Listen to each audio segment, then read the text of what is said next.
Et un petit coup de mortier.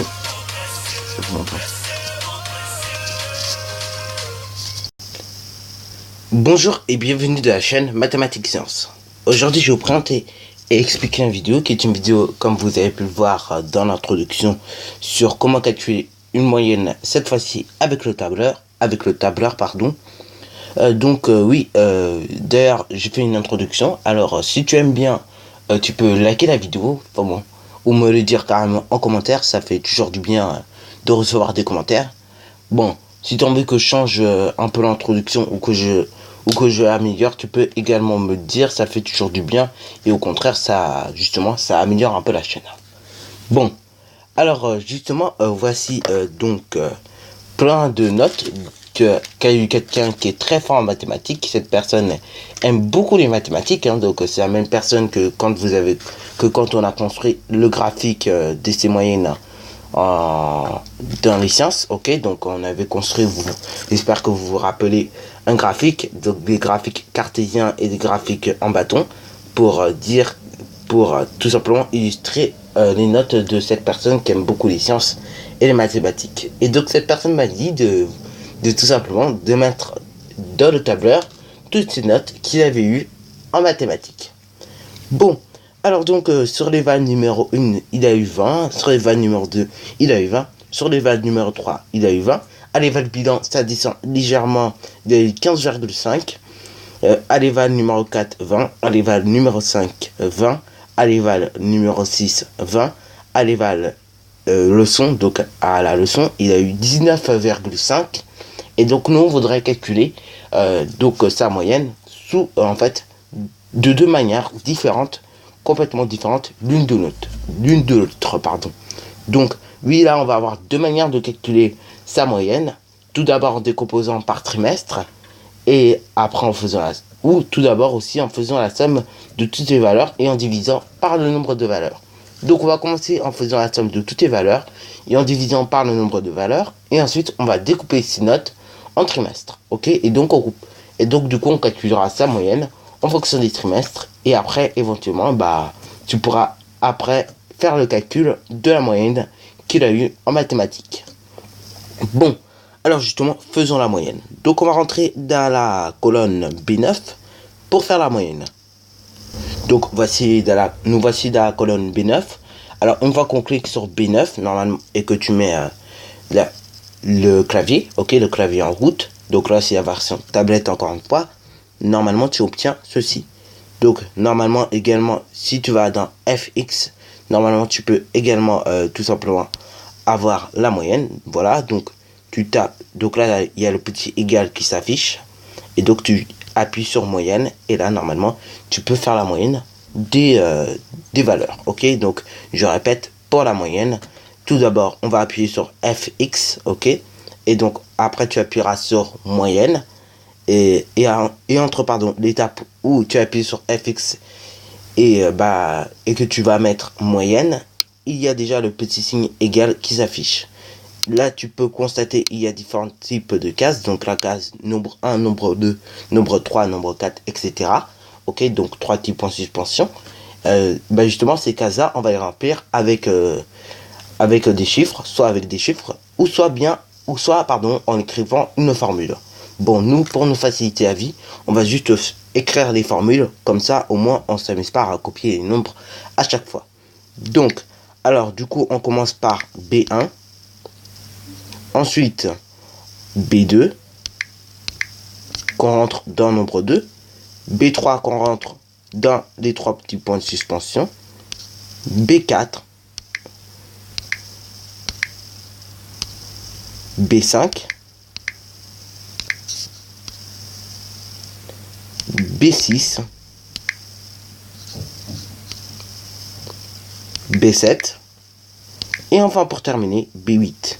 Ok, donc là on rentre bien dans les carrés, hein. Ok, ils nous ont fait des carrés, donc on va rentrer dans les carrés. Ok, donc B8, et là la formule est finie.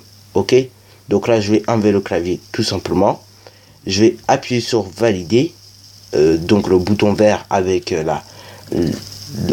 le petit V, et donc là on obtient pour Jérémy, donc pour la personne qui aime les maths, une moyenne de 19,375. Ok, donc voilà, cette personne qui aime beaucoup les maths, effectivement, elle a bien raison d'aimer les maths. Hein.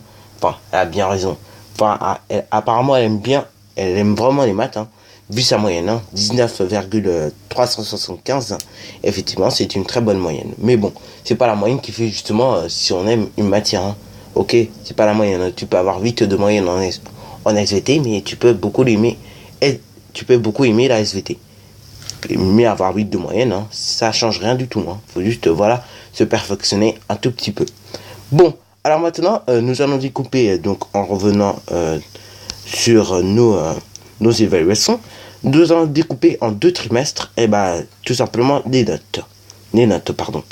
Donc, alors, ce qui constitue le premier trimestre, c'est tout simplement les évaluations 1 jusqu'à évaluation 4, bien sûr en prenant en compte l'évaluation bilan. Ok, donc évaluation 1, évaluation 2, évaluation 3, évaluation bilan, évaluation 4 forment le premier trimestre. Donc, du coup, quand on écrira la formule, on va écrire tout simplement égal, moyenne, B1, B2, B3, B4 et après B5 pour terminer la formule. Donc, allons-y donc pour réécrire la formule correctement. Donc là, je rappelle qu'est-ce qu'il faut faire. Je rappelle également qu'il ne faut pas oublier le signe égal, sinon ça ne marche pas. Je rappelle qu'également, il faut appuyer sur FX. Automatiquement, dans ce cas-là, le signe égal est affiché puisque c'est une formule. Et le logiciel sait qu'on va écrire une formule avec ça. Donc on appuie sur moyenne et donc tout simplement on additionne. Enfin, on met les chiffres, ok, les nombres. Donc on va rentrer du coup B1 comme on vient de le dire. B2, B3, B4, B5, et puis c'est tout pour la formule. On appuie sur le bouton valider, et donc nous avons la moyenne de Jérémy, soit 19,1. Ok, donc voilà, il a eu 19,1, tout simplement, et sa moyenne de maths. Ok, bon, maintenant on va faire la même chose, cette fois-ci en découpant le deuxième trimestre, donc le reste de la liste. En gros, on va couper du coup à partir de éval numéro 5 jusqu'à leçon. Ok, donc ce qui nous fait du coup à écrire lorsqu'on écrira la formule. Du coup, on écrira tout simplement moyenne est égale à B6, ok, donc B6, virgule B7 et B8. Ok, donc allons-y donc pour le faire, ok, cette chose-là. Donc on va tout simplement calculer la deuxième moyenne de mathématiques. Je rappelle qu'on peut appuyer sur le bouton FX, ça va beaucoup plus vite et le signe égal est déjà affiché. Donc on appuie, on dit, donc comme on a dit tout à l'heure, on va appuyer sur les, on va mettre B6, B7 et B8. Voilà, une fois que nous avons rentré tout ça, on valide comme d'habitude la formule. Et là on voit que ça, la moyenne de maths de cette personne qui aime beaucoup les maths d'ailleurs, est beaucoup plus meilleure. Ok, bon, ça se dit pas trop, mais elle est vraiment meilleure, quoi, en gros. C'est ça que je veux dire. Bon, pourquoi? Parce que tout simplement, il y a moins de valeur, déjà d'une. Et étant donné qu'il y a moins de valeur, justement, et qu'il a pu se perfectionner en ayant plein de 20.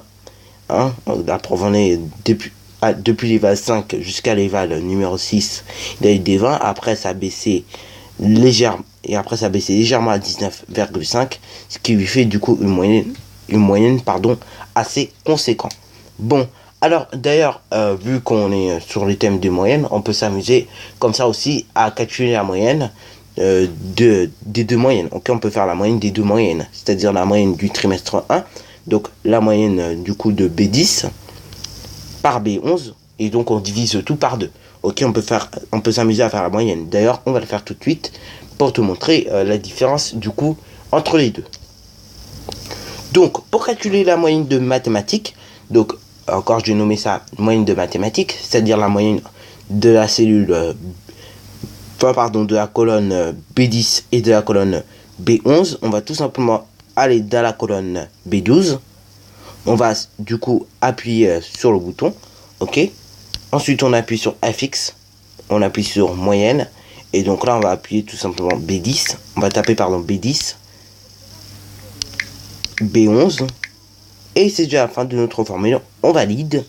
Et puis là, automatiquement, comme tu pourras le constater, il y a une différence conséquente, logique, puisque au deuxième trimestre, eh ben, il s'est bien amélioré en mathématiques. Premier trimestre, ça allait, mais il s'est bien amélioré, pardon, au deuxième trimestre. Et donc, ça lui fait une moyenne plus conséquente. Alors que quand on additionne, comme tu pourras le voir, je vais essayer de réduire ça pour bien te le montrer. Alors que quand on additionne le tout, ok, donc voilà, 20, 20, 20, 15,5, 20, 20, 20, 19,5, 19,375. Enfin, pardon, non, on compte pas les moyennes. Donc, on va additionner de 20 jusqu'à 19,5 et après on fait la moyenne. Et bah oui, là, vu qu'il a eu plein d'occasions de chuter un peu, justement, c'est la moyenne après un peu cher. Donc, du coup, tout le 19,375. Ok, donc le 19,375, on peut lire somme égale 19,375 pour ceux qui n'arrivent pas à voir. Donc, sur ce, c'est déjà la fin de cette vidéo sur comment calculer des moyennes avec le tableur. Alors, si tu as bien aimé, n'hésite pas à liker, à commenter et surtout, abonne-toi pour ne rien manquer de tes futures vidéos. D'ailleurs, si tu aimes bien mon intro et que voilà, ça te plaît, et bah surtout, n'hésite pas à me le dire en commentaire.